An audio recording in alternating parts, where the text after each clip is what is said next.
Hey guys, my name is Olivia Higginbotham, and as we all know, we are working on our final project, so hopefully everybody was able to complete theirs successfully.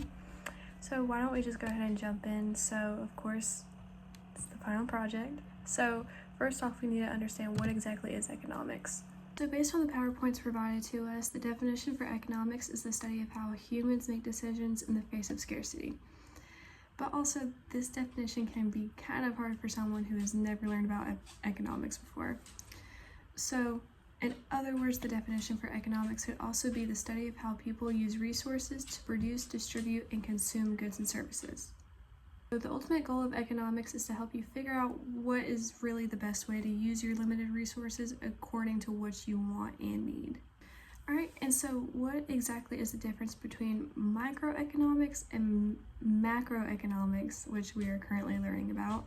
So microeconomics really just shows the relationship between an individual and business decisions, while on the other hand, macroeconomics shows the overall performance and functions of the economy. So throughout this course, we were introduced to a whole lot of terms, but really the one that was brought up the most was supply and demand. So what exactly is supply and demand? So supply refers to the amount of a product or service that a producer is willing to sell at different prices over a given period. So typically, as the price of a certain good increases, it is more likely a producer will be more willing to supply more of it. And then the definition for demand is the amount of a product or service that consumers are willing to purchase at different prices over a given period. And as the price of a certain good decreases, it is more likely consumers are more willing to buy more of it because it is cheaper. So obviously, supply and demand plays a lot of crucial roles throughout the economy, but one of the main roles is in the labor market. So the supply of labor refers to the number of workers that are willing to work at given wage levels. The demand for labor comes from employers in need of workers to produce their goods or services.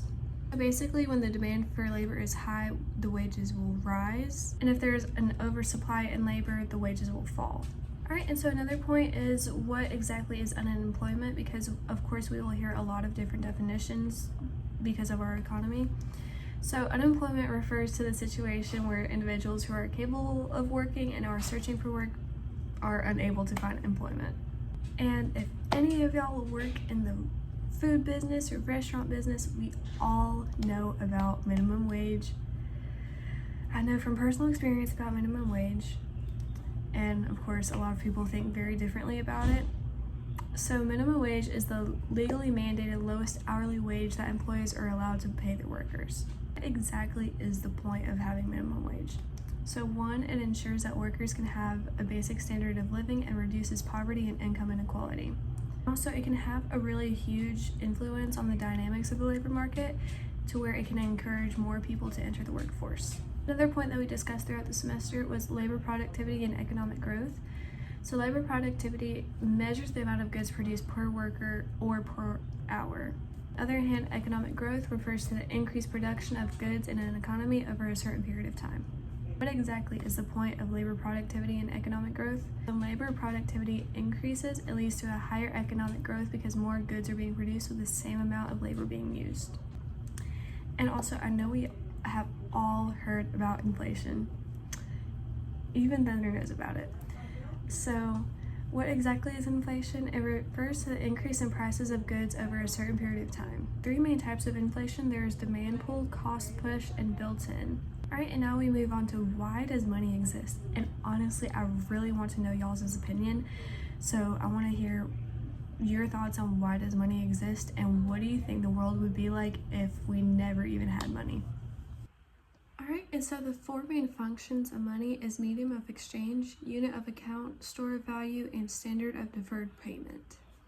Alright, and did any of y'all know that there are two different types of money? So there's M1 and M2 money.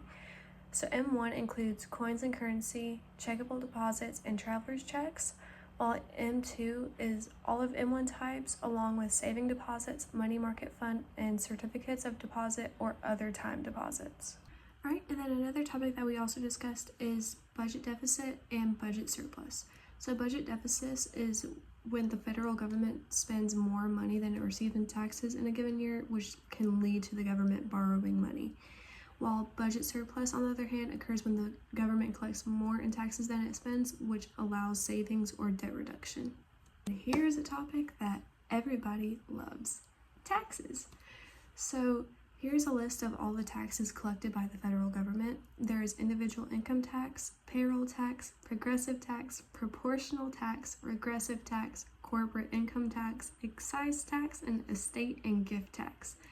That is a list of 8 kinds of taxes. And then why exactly are taxes necessary?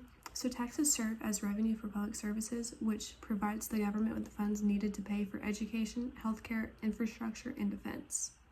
Alright, and there is a few of the topics that I discussed throughout my final project, and of course there is more information than what I covered in this video, but if I did cover all the information that I used in my PowerPoint, this would be probably a 20-minute long video. Anyways, I hope you all had an amazing semester, and I really wish y'all the best of luck with any other classes that you decide to take in the future, and if you don't take any classes, that is perfectly fine. But anyways, I had an amazing time this semester, and thank you all for everything that y'all have done.